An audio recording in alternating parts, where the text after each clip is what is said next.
মহারাজও একই সাজে এলে হৃদয় পুরো মাঝে, চরণতলে কোটি শশী সূর্য মরে লাজে।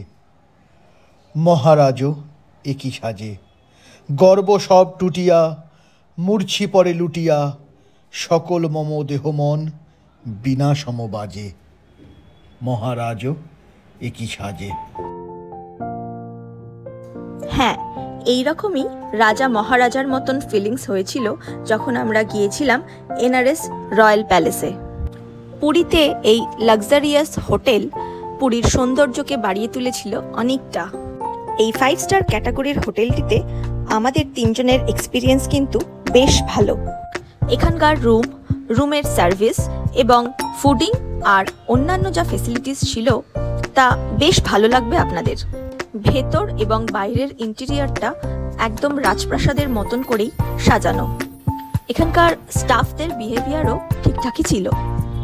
অনেক রকম ক্যাটাগরির রুম এখানে রয়েছে, তাদের রুম ট্যারিফও আলাদা। আমরা ছিলাম প্রিমিয়াম ক্যাটাগরির সি ফেসিং রুমে। পুরীকে বাঙালির সেকেন্ড হোম কিন্তু বলাই চলে, তাই কোনো একটা বার এইরকম প্রিমিয়াম স্টে হলে কিন্তু মন্দ হবে না। লাইট হাউস পেরিয়ে মেরিন ড্রাইভ ধরে সোজা কিছুটা গেলেই পড়বে এই হোটেল এনআরএস রয়্যাল প্যালেস। পুরীর মেইন ক্রাউডটা থেকে দূরে যদি নিরিবিলিতে থাকতে চান তাহলে কিন্তু রয়্যাল প্যালেস ভালোই লাগবে আপনাদের। এখানকার স্টার্টার্স আর মেন ফুড বেশ ভালোই ছিল। দুপুরবেলার লাঞ্চ আমরা ওদের রেস্টুরেন্টেই করেছিলাম, আর সন্ধেবেলার পর আমরা স্ন্যাক্স নিয়েছিলাম রুমে, আর রাতের ডিনারও। পরের দিন সকালের ব্রেকফাস্টটা ছিল আমাদের কমপ্লিমেন্টারি, তাতে আইটেমও ছিল প্রচুর। রুফটপটা এদের বেশ সুন্দর করে সাজানো, ওপর থেকে সমুদ্রকে দেখতে কিন্তু বেশ লাগছিল।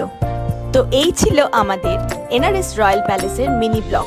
যদি বিশদে রয়্যাল প্যালেস সম্পর্কে জানতে চান তাহলে চোখ রাখতে হবে জয় অফ এক্সকারশনের চ্যানেলে, তাতে দেওয়া আছে সম্পূর্ণ ভিডিওটি। আজকের মতন টাটা।